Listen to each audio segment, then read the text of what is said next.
Nagkaloob ng anti-pollution mask ang isang pribadong kumpanya sa MMDA at Skyway Management para gamiting panlaban sa polusyon ng mga traffic enforcers at kawani ng Skyway na nasa lansangan. Si Julius Disamburun sa detalye. Malugod na tinanggap ng Metropolitan Manila Development Authority at Skyway Management ang tig-1,000 anti-pollution mask na ipinagkaloob ng isang pribadong kumpanyang medikal. Ang mga mask na ito ay magagamit ng mga traffic enforcers ng MMDA at Skyway bilang panlaban sa matinding polusyon habang nasa lansangan. Para kay MMDA Health Public Safety and Environmental Protection Director Lloyda Alzona, makakatulong din ito sa kanilang mga tauhan na magampanan ang tungkulin ng hindi nagkakasakit. Lalo't ang kalaban nila ay hindi lang daw mga pasaway ng motorista, kundi pati ang mga toxic gases na nagsasanhi ng asthma. This is something that we cannot even see kasi microscopic ang measurement na yan. So, sobrang liit, you don't even see it in the air, but you take it in to your lungs.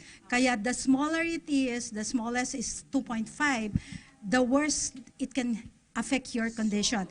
In fact, in meetings of interagencies, all involved in the air pollution measure against air pollution. Sa panahon nga daw ngayon, ni ultimo panyo o washable mask ay hindi na kayang protektahan ng isang tao mula sa respiratory illness. Kung MMDA ang tatanungin, bukod sa mga NGO ay tuloy din ang gagawing ugnayan nila at mapaigting ang anti-air pollution drive.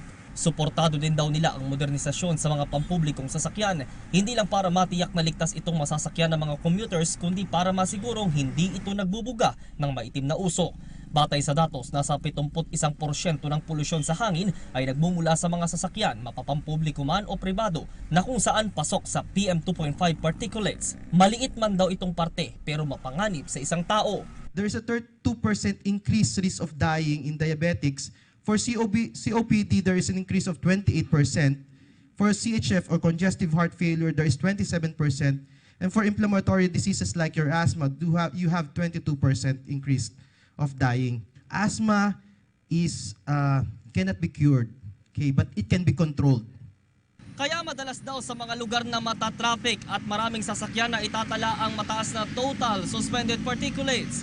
At kapag daw ang isang tao na baba dito, tiyak na may kaakibat itong epekto sa utak, puso at reproductive system. Isa nga daw na nakikita nilang lugar ang Pasay Taft Rotonda na may 400 TSP na itatala naman daw tuwing magbabagong taon ang mataas na polusyon sa hangin dahil sa paggamit ng paputok. Para sa PTV News, Julius Disamburun.